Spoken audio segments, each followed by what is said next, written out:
What's up guys, I'm James, and welcome back to the Great Gambino Watch Reviews. Today we are going to take a look at the last of the 3 new Seiko 5 GMT releases. I love this collection so much that I have actually purchased the orange model SSK005, and I did a full in-depth review at my home studio with outdoor shots. You can find that link in the description below. This time around, we will be taking a look at the black SSK001.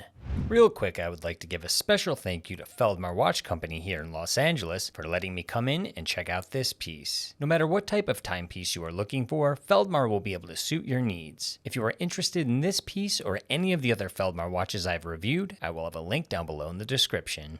Getting back to the watch, I feel this is the most subtle of the 3. It will not demand as much wrist presence, but on the flip side, you will have a much easier time pairing it up with just about any outfit you are wearing. Like I said in the last video, with a retail price of $475, it is a great deal for a mechanical GMT style watch from a recognizable brand.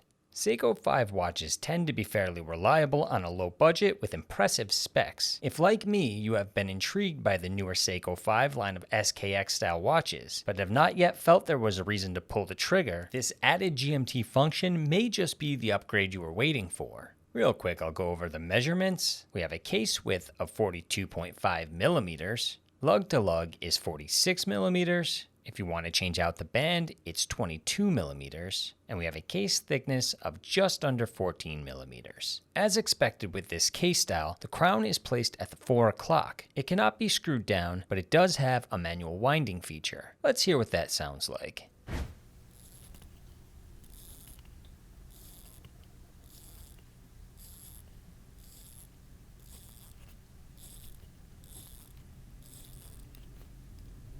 The bezel has a double row coined edge that is very familiar to anyone who has owned or handled an SKX model watch. However, the bezel insert feels very new and different. In my last video, I said the bezel is made completely out of hardlex. Unfortunately, I was wrong. It actually is an aluminum bezel insert that has been capped with hardlex, but it should still be pretty well protected nevertheless. This is a friction bezel, which means it is completely smooth in movement with no clicking. It is bidirectional and has a nice firm hold.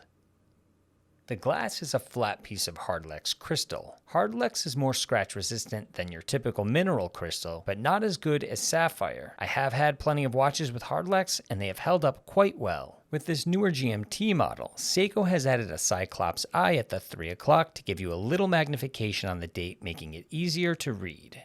When looking at the case, the top of the lugs are brushed and they blend into a thin chamfered edge connecting to the high polished side. There is a slight curve downward, and Seiko has added drilled lugs this time, so changing out the strap will be super easy. Getting closer in, the dial is a basic black that ties into the chapter ring and bezel. For a pop of color, we have a glossy red GMT hand plus small GMT print above the 6 o'clock. All of the indices are applied and accented with silver trim. The hour and minute hand have silver trim, and the second hand has a touch of black, tying it together with the rest of the theme. There's also a date window at the 3 o'clock that is enhanced by the Cyclops eye we talked about earlier. When pulling the crown out to the first position, it allows you to change the date by turning counterclockwise. If you turn it clockwise, it will change the GMT hand. Pulling the crown out one more time to the furthest position will allow you to adjust your main hour and minute hand. Once the crown is pushed in all the way, you are free to wind and charge up the movement. Flipping around back, you have a display case that shows off the in-house Seiko 4R34 24 jewel movement. It has automatic and manual winding, it's hackable, vibrates at 21,600 beats per minute, and has a 41-hour power reserve. Of course, with the 4R34, we also have a GMT 24-hour hand complication. The Jubilee bracelet has a combination of brushed and polished links. The entire thing is solid, and it tapers from 22 millimeters to 18 millimeters by the clasp. The sides are polished and you have 4 micro adjustment slots. When opening the branded flip lock latch, you will see the clasp is pressed. It's pretty standard to what you are used to getting with a lower end Seiko, but I am impressed that they upgraded to solid links. It's not going to be as hefty as something like a strap code bracelet, but it is still a much appreciated improvement. When it comes to the Lume, I'm going to repeat the same thing I said in the SSK005 review. The indices, hour, minute, and GMT hand are all coded in Seiko's proprietary Super Luminova. With good quality Lume and everything being a decent size, it's going to last well into the night and will be very easy to read the time. Here's a side-by-side shot next to an American quarter to give you a better representation of the scale.